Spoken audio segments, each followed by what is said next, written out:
Hey guys, Janice Vaughn, letting your light shine. Thank you all so much for all your comments, likes, subscribes, and support for one another. That's really crucial. So I encourage you guys to keep doing that. It really does help people who are struggling with trying to escape from narcissistic abuse. All right, so when I started to realize that the relationship that I was in was not normal. It was something that I hadn't dealt with before. So everything to me was just like, what is going on? Like, this is just bizarre. So of course, I started looking online, watching YouTube videos about some of the stuff that I was dealing with. So for example, if I was being, manipulated, I would Google, why do people manipulate? And then I started going, well, Janice, you're looking this stuff up? You're being abused. This is not okay. And so it really brought a lot of awareness to me at that moment, because I really started to do deep research and, what I could get my hands onto, I'm telling you guys, I started reading up on it and following up. And that's when I realized that trying to escape narcissism is not an easy process. That's why it took me so long to get out. It is not a one and done thing. It just isn't, unfortunately. So I wanted to go through some things that I wrote down about emotional abuse, okay? Narcissistic abuse. If you are dealing with any of these things that I personally had to deal with, unfortunately, then you're being abused, okay? No part of these things are okay, nor do you deserve to be treated this way, okay? So a lot of this may be eye-opening for some of you. Maybe some of you have experienced all of them, maybe some of them. These signs are just not normal behavior that a healthy individual would ever display, okay? We all get mad, we all have bad days, but you know what? These signs are horrendous, and going through them, it almost makes me want to vomit, to be honest with you, because I've been away from this stuff for 14 months now, and I just can't even fathom that I dealt with all this. So these are some things that I wrote down that I was going through, unfortunately, and wanted to share them with you, okay? All right. They will put you down and call you names, okay? All the time. Okay, I know that we all say, oh, you're being such an asshole or whatever. Okay, we all say that to people in our lives. I get it. But to be called the C word, to be called a bitch, to be called a whore, to be called all these horrible things that I'm not, that's awful. It's terrible. They will humiliate and embarrass you. Yes. They're hypercritical. Notice that anything you do, they're going to criticize it no matter what, because their thought, their opinion, their way of handling stuff is better than yours. No, it's not, okay? They refuse to communicate when they're not getting their way. Otherwise, all they do is this. Unfortunately, mine was just loud, obnoxious. He just wouldn't shut up, and he would not allow anybody to say two words without him just like he had to just talk right on over you. And it got to the point that conversations were one-sided, and I would say, can I talk now? I'm not finished. After a 3-hour, communication session where he was doing all of the talking, if I got in 5 words, that was a lot. So there's no equal communication. A healthy person is going to communicate with somebody. They're going to let the other person talk. When that person is done talking, guess what? Then they're going to start talking. That's healthy communication. And I used to tell the narcissist all the time, I go, you know what? You certainly cannot be listening if your lips are moving. And he would get so offended by that. And he goes, I can do both. Just like, okay. They exclude you on certain things. They use sarcasm and a very unpleasant tone of voice. Tone is crucial. It is so crucial. If you're upset with somebody and you say, listen, what you did was really upsetting to me and it really bothered me, that's a healthy tone. But if you're saying something like, I can't believe you did that. You are just ridiculous and you're just a piece of shit. I mean, the tone is everything. And I used to say that to the narcissist too. I would say, you know what? Your tone is awful.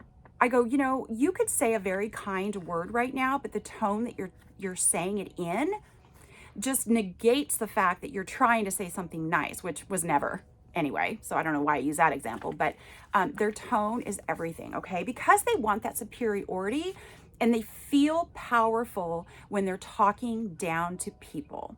They just feel so powerful. And, you know, if I ever get to the point where I start getting a little bit irritable and maybe talking a little bit louder, I immediately, fix that and go, this doesn't feel good to me. Like, I don't want anybody to feel demeaned or less than, because we're all equal people. That's it. I mean, it's just the bottom line, right?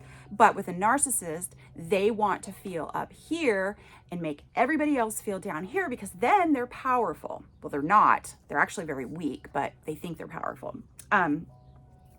False accusations. Yes. They are unreasonably jealous, and a narcissist will tell you that nothing bothers them. They don't get jealous about anything. Yes, they do. They get jealous about everything. They get jealous about the fact that you're successful. They get jealous about the fact that you have, relationships with people. They get jealous about, anything. You going out to have dinner with a friend because, oh my gosh, you're probably going to meet some guy or some girl and, blah, blah, blah. Well, no, that's not what I'm going out for. I'm going to have dinner. Like, what is the big deal? But they are extremely jealous, okay? Extreme moodiness. I mean, oh my gosh, it is just, you don't know from one moment to the next if they're going to be happy or they're going to be pissed off or they're going to be raging mad to the point that they're throwing stuff around the house, all of that. Domination and control, okay? Control is the number one thing. You should never have to ask anybody if you can wear a certain outfit or if you can go get your hair done or you go get your pedicure. You should not have to ask any person on this planet for permission to do anything you choose to do. This is your life, not theirs. But a narcissist will try and control every single thing that you do, and they will demean why you need to do it. Oh, that costs too much money. Why are you doing that? Or, well, we don't have the time right now. And that's just ridiculous. And I like you better without, having a pedicure, which is a lie. Okay. They just don't want you to go and do something for yourself because that's self-care. Which, by the way, anything you do for yourself, self-care wise, they will poo-poo that idea very quickly, because then you are taking time for you and not taking time for the narcissist, okay? They will monitor your calls, your texts, and your emails. Yes, they will. I cannot tell you how many times I thought the narcissist would be in the other room watching a football game or whatever, because he did nothing, right? He didn't have a job, so we sat around watching TV all the time. So he would sit there and, I would believe be in the other room when I'm out on the back patio, having a glass of wine, talking to my girlfriends. There was so many times that I caught him listening in on my conversations. And not that I was saying anything. I mean, there was nothing that I was saying bad. I learned very quickly that if I needed to say anything about the relationship or had anything to do with him, I got in my car, I drove around the block, and I parked by the lake that was by my house. And I just sat there and I would just talk freely because I knew that he was listening. I know that he recorded conversations too.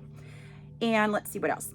Oh, the constant calling and texting when you are not with them. Oh my gosh. You guys, I got to the point where I would just turn off the notifications for the narcissist anytime I left the house. Like, I did not want to hear my phone ding, ding, ding, ding, ding, ring, ring, ring. Where are you? What are you doing? I just couldn't do that. But I also played hell when I got back. Why didn't you answer my text messages? So either way, you're not going to win. Okay. So those are things they're going to do. They will withdraw affection. Yes, they will. I'm a very affectionate person. So I love hugs. I love, touchy-feely. I love all that stuff because I have so much to give and I love to receive it back. But when the narcissist was pissed off at me, which was always, then he would purposely withdraw. And there was a couple times that I remember having some information, particularly with a family member that was kind of heartbreaking. And I could have used a hug from anybody at that moment. And the person that was near me was the narcissist. And you know what? Seeing that I was hurting and crying and devastated by the news that I had just heard, he I guess Amazon just dropped a package off. He would purposely just go, well, I don't know why you're so upset. And he would just purposely be very cold. And that hurt more. I mean, I told you guys, I spent so much time crying in my bedroom. It was ridiculous. They will try and isolate you from friends and family. They will absolutely 100% ignore your feelings and your preferences. They do not care how you feel. Narcissists don't care. Never will they. Don't try to change them. Don't try to believe that they're going to change and begin to care. You can care so much about them, they will never care about you. They just won't, okay? They will destroy or threaten to destroy your personal belongings. Yes. Use money to control you, and they will pressure you for sex. Yes, they will. Yes, they will. Last but not least, and this one always killed me. I'm so selfish. Threatening suicide if you leave. Really? That's such a selfish thing. And don't play that card with me. The narcissist said that all the time. And I was just like, I just ignored it. I didn't give it any weight. I didn't give it any attention. I just pretended like he didn't even say it. But so those are some of the things that you guys, if any of these things are happening to you, you're being abused, and I am so sorry. You don't deserve it. You deserve better. You deserve to be happy.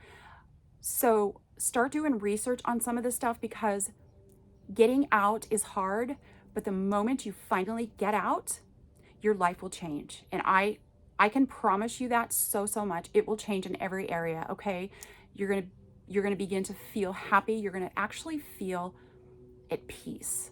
And I cannot explain to you guys how much peace I have had since I went no contact with him, February of 2022. I'm sorry, it was March. I'm so sorry. How do I forget that? Well, because February is when I was really getting my plan together. Like, I was not home a lot. I was, moving stuff out of my house, secretly to a friend's. I was just getting away and just, opening new bank accounts. I mean, I was just doing it all. So yeah, and then the text message, where are you? What are you doing? Why aren't you home? Well, since you're out, could you grab dinner? And da-da-da-da-da. It just went on and on. But anyway, okay. Take care of you and do whatever you can do to escape this, because none of the stuff that I just read off my list is acceptable in any way, shape, or form. Okay? You are worthy of so much more. All right. Love and light to all of you. Thank you.